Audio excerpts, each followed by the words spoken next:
Hey friends, it is that time of the year to start thinking about getting your flu shot. A bunch of people across the triad already rolling up their sleeves and getting the jab. We want to prepare you and answer any questions you might have. So on today's To Your Wellbeing, we have Deshawn Marshall with us. She's a pharmacy resident from Cone Health and is talking flu shots for the next 15 minutes. First up, who needs a flu shot?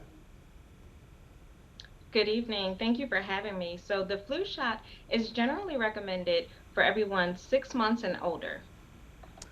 And why is it so important to get one?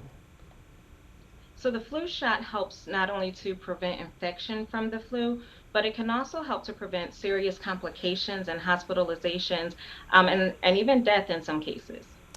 I have heard some stories about it's been a really bad flu season already in other places like Australia. Why does that matter to us across the world here at home? So that's a good question. Because Australia has a flu season that generally starts in May and runs through to October, we look to them to help predict what may happen here and also to help us prepare. And so, since they're having a bad season, we will want to plan to have a bad season as well and take the necessary precautions, such as getting the flu shot. And when we say bad season, like how bad is it over there? I would actually have to get back to you on that and look at some of the data, but from what I understand, it's been probably one of the worst ones that they've had. So why do we want to get the shot now before peak season? That's a great question. So, what the flu shot does is helps our bodies to develop antibodies to defend against the flu. So, it takes about 2 weeks for our bodies to have the full protection that we need against the flu. And so, we don't want to wait until the peak of the season to get the shot because then our bodies won't have time to develop the protection that we need against the flu. So, we want to get it earlier in the season rather than waiting until the peak of it. Are there any side effects from getting it too early? Like, can it wear off? It's not a permanent shot, so it is not recommended to get it too early. So, July and August. It is recommended that we get it in September or October to make sure that we have protection throughout the duration of the flu season. Okay, some people totally scared of needles. Can they get the nasal spray? So, the nasal spray is a good alternative for people that may not like needles. However, it's important to note that it has recommendations only for healthy, non pregnant people between the ages of 2 and 49. Why can't older people get it?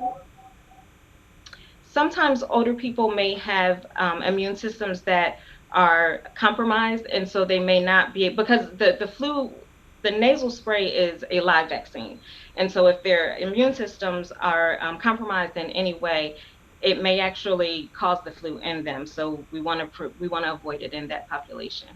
So because it is a live vaccine and it's different, are there benefits to the nasal spray? It still offers the same protection as the injection. What about that high dose flu vaccine we hear about? Who needs that? So the high dose is actually recommended for those patients that are 65 and older, the ones who may actually have a little bit more trouble building an immune response. So the high dose allows them to build that stronger immune response against the flu. I think people hear high dose and they freak out that they're going to have higher side effects. Is that true? That's a fair question, and it's not true. The side effects are actually the same across the board for the different doses and the different forms. And those are generally very mild in nature because remember, what the shot is doing is helping us to build protection against the flu. So there may be some mild flu like symptoms. So you might have a mild headache or a mild fever, maybe some nausea. Some body aches, and of course, if you get the shot, there's some redness and soreness around the area that you get the shot in. Okay, so you said some symptoms. Does that mean that you're getting the flu from the flu shot? That is a common misconception. No, the flu shot does not give the flu to you. But like I said, it's causing us to have a response to this vaccine that is helping us build a defense against the flu. And so some of those symptoms may, like I said, may be mild, but they may look like some flu symptoms. So again, the mild body aches or fever or headache or, those things, but not the flu at all. Well, thank you so much. We're learning a lot of good information. So we're going to continue this after the break. Talk about why it's worth it to go through those side effects of the shot. And it's so much better than actually getting the flu. That's coming up.